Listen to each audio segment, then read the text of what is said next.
გახდა ცნობილი ცოტა ხნის წინ, რომელსაც გავრცელებული ინფორმაციით სამარტო საკანში ფიზიკურად გაუსწორდნენ და მიღებული მძიმე დაზიანებების გამო გიორგი ბაჩიაშვილი გადაყვანილია სამედიცინო დაწესებულებაში.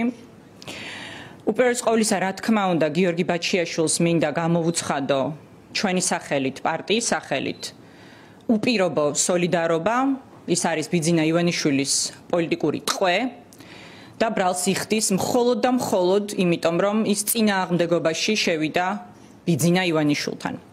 ნორმალურ ქვეყანაში ბუნებრივია აქვე მოვითხოვდით ფაქტის გამოძიებას, იმიტომ რომ ეს არის უმძიმესი ფაქტი, როდესაც სამარტო საკანში მყოფ პატიმარს აწამებენ და მასზე არის ფიზიკური ანგარიშწორება, მაგრამ რა თქმა უნდა, რუსულ დიქტატურაში, სადაც ძალადობის ავტორი თავად რეჟიმია, თავად სისტემაა, ასეთი გამოძიების მოთხოვნას აზრიც კი არ აქვს.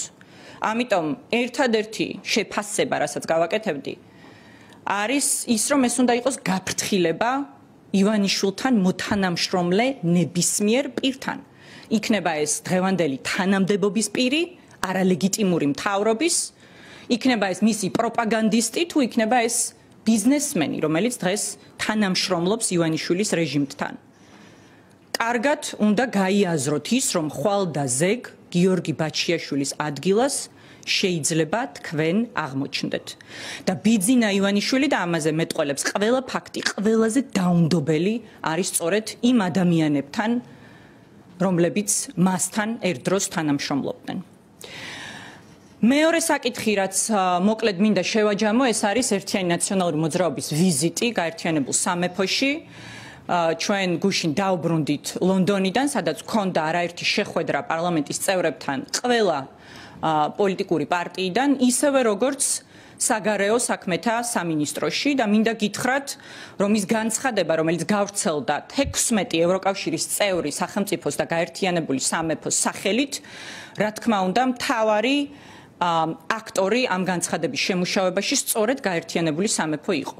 ჩვენ საუბარი გვქონდა იმაზე, რამდენად მნიშვნელოვანია, რომ სირიამ გაიწვიოს საქართველოს ოკუპირებული რეგიონების უკანონო აღიარება და ბევრ სხვა ეროვნული მნიშვნელობის საკითხებზე, მაგრამ ამავდროულად, რა თქმა უნდა, ვისაუბრეთ ბიძინა ივანიშვილზე პერსონალური სანქციების დაწესების აუცილებლობაზე, სადაც დიდ ბრიტანეთს შეუძლია გაცილებით უფრო სწრაფად მოქმედება, იმიტომ რომ ის არ არის შებოჭილი ევროკავშირის კონსენსუსის წესით.